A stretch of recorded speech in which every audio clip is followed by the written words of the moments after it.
Ďakujem pekne, že ste prišli. Chcel by som veľmi pekne poďakovať lídrom stredopravých strán, lebo keď som vo februári ohlasoval svoju kandidatúru, tak som povedal, že moja predstava je, že sa podarí dohodnúť jedna silná stredopravá koalícia.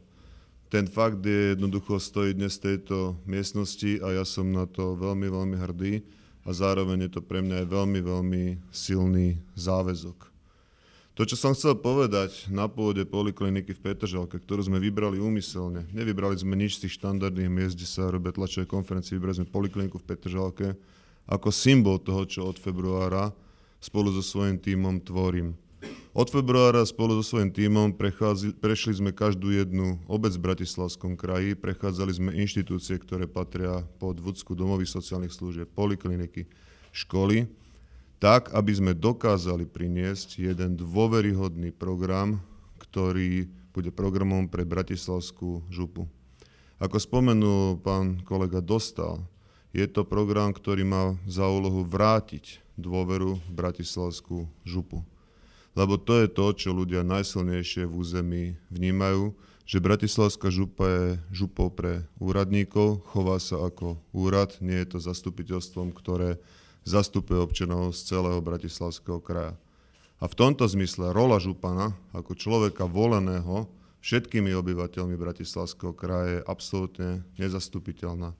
Ja chcem priniesť inú víziu ako odchádzajúce vedenie župy, to znamená víziu župana, ktorý požíva tú svoju autoritu zvolenia všetkými občanmi v Bratislavskom kraji a rieši problémy občanov Bratislavského kraja. Keďže sme na pôde polikliniky, tak si dovolím z časti programu, ktorá pojedná o zdravotníctve, vám povedať, ako tento prístup hodláme naplňať. V zásade si myslím, že župa by mala rozdeliť problémy na tie, ktoré sa dajú riešiť relatívne rýchlo a takmer dnes, a na tie, ktoré sa dajú riešiť v stredno- a dlhodobom horizonte, kde môže participovať. Nemala by sa veľmi vyhovárať na to, čo je a čo nie je v kompetencii župy. Keď je raz niekto zastupiteľ v rámci celého kraja, musí zastupovať občanov aj v tých častiach, ktoré priamo a striktne mu nepripadajú z jeho kompetencie. Musí sa chovať ako zastupiteľ, ináč nemá zmysel táto funkcia. Stačí tam urobiť konkurs na vedúceho úradníka a bohužiaľ tá doterajšia župa sa takýmto spôsobom chovala.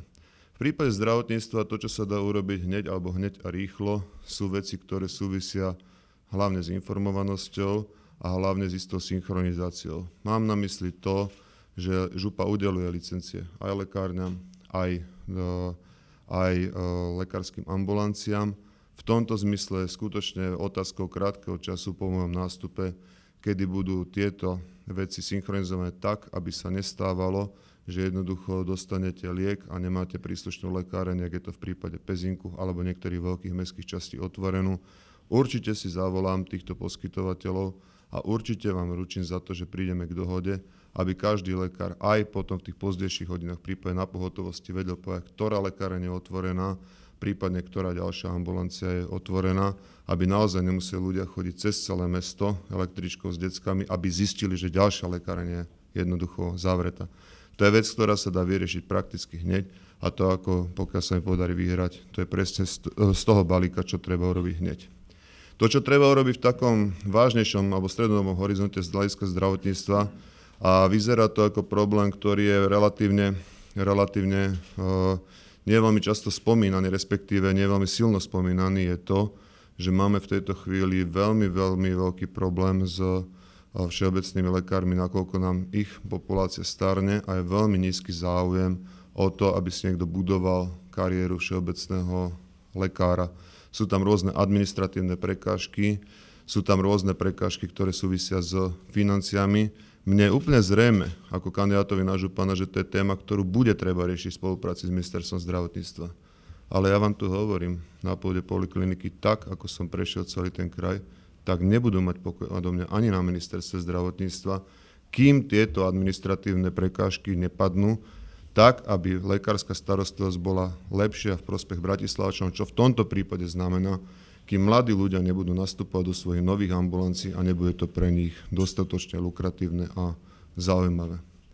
Úplne na záver chcem sa vyjadriť k tomu, čo je správa dnes čerstva, ešte z terajšieho vedenia župy, ktoré bez nejakého vážneho dôvodu vôbec zrušilo posledné rokovanie župného parlamentu, ktoré malo byť zajtra, kde mal byť vlastne akýsi odpočet toho, čo župa urobila. Verte mi, odpočet bude témou pre mňa ako pre župana každý rok. Nie raz za 4 roky a nie už vôbec tým, že by som mal takú drzosť, že to na poslednú chvíľu zruším. Ďakujem veľmi pekne, že ste prišli.